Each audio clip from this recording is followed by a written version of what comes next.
क्या हम जान सकते हैं कोई ऐसी चीज़ जो ये बता सके कि काम होगा या नहीं? कोई ऐसी चीज़ जो हमारे नियंत्रण में हो?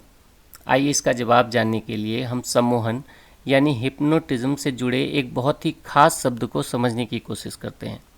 ये शब्द है सजेशन, जिसका हिंदी मतलब है सुझाव देना या आदेश देना। अब ये सजेशन क्या है और सम्मोहन प्रक्रिया में इसका क्या महत्व है? अगर आप आज सुबह बहुत ही तरोताज़ा उठे हैं और मॉर्निंग वॉक के लिए निकलते हैं और रास्ते में आपका कोई दोस्त कहे कि तुम बहुत कमज़ोर लग रहे हो, बीमार हो गए थे क्या?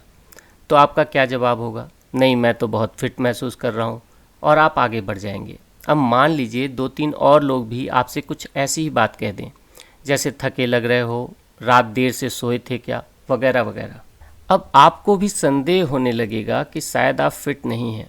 हो सकता है आप घर जाकर आईना देखें और ये मानने के लिए मजबूर हो जाएं कि कल रात जो मैंने देर तक काम किया, या खाना जो थोड़ा ज़्यादा हो गया, या कुछ दिनों से जो बात मुझे बहुत परेशान कर रही थी, ये उसी का असर है। यानी आप स्वस्थ होते हुए भी खुद को बीमार मानने के लिए मजबूर हो जाएंगे और वास्तव में ही थके दिखाई देने लगेंगे। ये है सजेशन की ताकत। अगर कोई हिप्नोटिज्म का जानकार अपने माध्यम या ऑब्जेक्ट को सजेशन देता है कि बहुत गर्मी है, तो उस व्यक्ति को ठंडी के मौसम में भी बड़ी आसानी से पसीने आ जाते हैं। कहानी बहुत रोचक है, पर इसका हमारी टॉपिक से क्या संबंध है? ठीक है, एक स्टेप आगे बढ़ते हैं।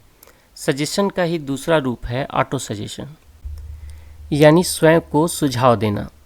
क्या आप जानते हैं कि ये काम हम सभी करते हैं और 24 घंटे करते हैं? इसे सेल्फ टॉक या खुद से बातचीत भी कहते हैं। कुछ लोग इसे अपनी ईश्वर से बातचीत भी मानते हैं। जैसे आप खुद से कहें कि कल मुझे 5 बजे उठना है, फ्लाइट पकड़नी है। निश्चित रूप से आप अलार्म भी लगा देंगे, पर मैं मानता हूँ कि आप सही समय पर अलार्म से पहले उठ जाएंगे, और ऐसा लगभग हम सभी के साथ होता है। अब कुछ और बात करते हैं। जैसे मैं मानता हूँ कि रात को दही या चावल खाने से अगले दिन मुझे पक्का जुकाम हो जाता है। क्यों? क्योंकि ऐसा मैंने अपने अनुभवों से पाया है। तो मैं आपको बताऊं कि फिर मुझे रात में दही नहीं खानी चाहिए, वरना मैं ज़रूर बीमार पड़ूंगा। हम सब की ऐसी हज़ारों कहानियां हैं। मैं रात को 12 बजे तक जग जाऊं तो मुझे नींद नहीं आती। इस एक्स नाम के आदमी का अगर चेहरा देख लूं तो मेरा काम बिगड़ जाता है, या मैं जो भी काम करूं मुझे पक्का असफलता ही मिलती है, वगैरह वगैरह। ये क्या है?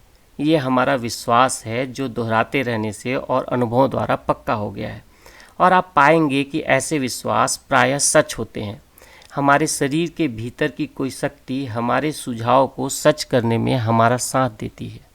ये सब समझना इतना ज़रूरी क्यों है? क्योंकि ऐसा उन्हीं के साथ होता है जिनका ऐसा विश्वास है।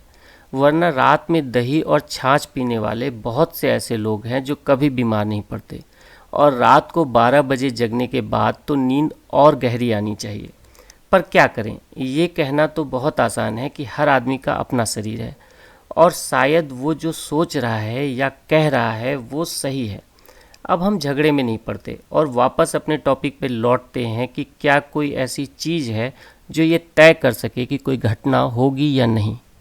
तो हाँ, वो हमारा विश्वास ही है जो चीज़ों का होना और ना होना तय करता है। पर ये सब काम कैसे करता है? जब हम किसी चीज़ को अपने मन में बार बार दोहराते हैं तो मन उस चीज़ को मान लेता है, और वैसी ही परिस्थितियाँ हमारे सामने प्रस्तुत हो जाती हैं। ये खुद से होने वाली बातचीत का परिणाम है जो हमारे दिमाग में दिन भर चलती रहती है। आप ट्रेन टिकट की लाइन में खड़े हैं और खुद से कहते हैं सरकारी लोग काम नहीं करना चाहते, बहुत धीमा हाथ चलाते हैं। बाहर से लोग लाइन में लगे बिना ही टिकट बनवा रहे हैं, यहाँ बहुत टाइम लगेगा, और वास्तव में बहुत टाइम लगता है। पोस्ट ऑफिस में स्पीड पोस्ट करते समय आधा घंटा बचा है लंच होने में, और वहाँ बैठा बाबू धीमे धीमे स्पीड पोस्ट के लिए लेटर्स लेता है, और आप मन ही मन ये सोचते हैं कि लंच से पहले मेरा नंबर नहीं आएगा, और वास्तव में आप लंच होने तक खिड़की तक नहीं पहुँच पाते। ऐसा एक बार नहीं, दिन में कई बार होता है।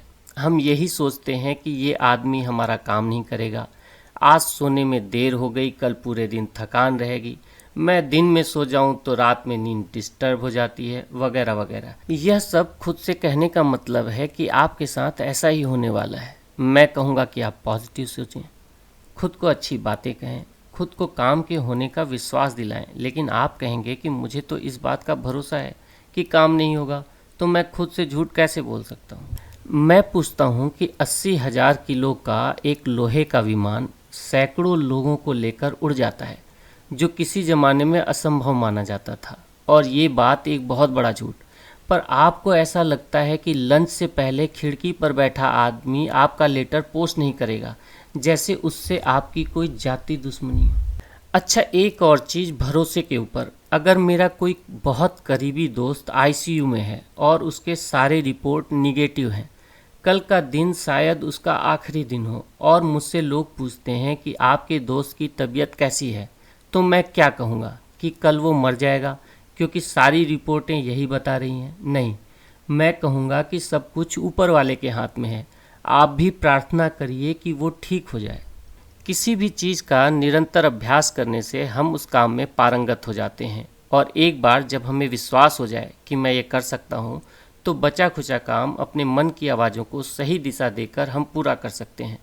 खुद को विश्वास दिलाते रहें कि काम जरूर होगा। बहुत विपरीत परिस्थितियों में भी बेस्ट की आशा रखें, और अगर भरोसा कमज़ोर हो तो प्रार्थना करें, पर अपनी आशाओं को, अपने मन की आवाज़ों को कभी भी विपरीत दिशा में न जाने दें। और अगर आप ऐसा करने में सफल हुए तो मनचाही परिस्थितियां हर समय आपका स्वागत करेंगी। धन्यवाद।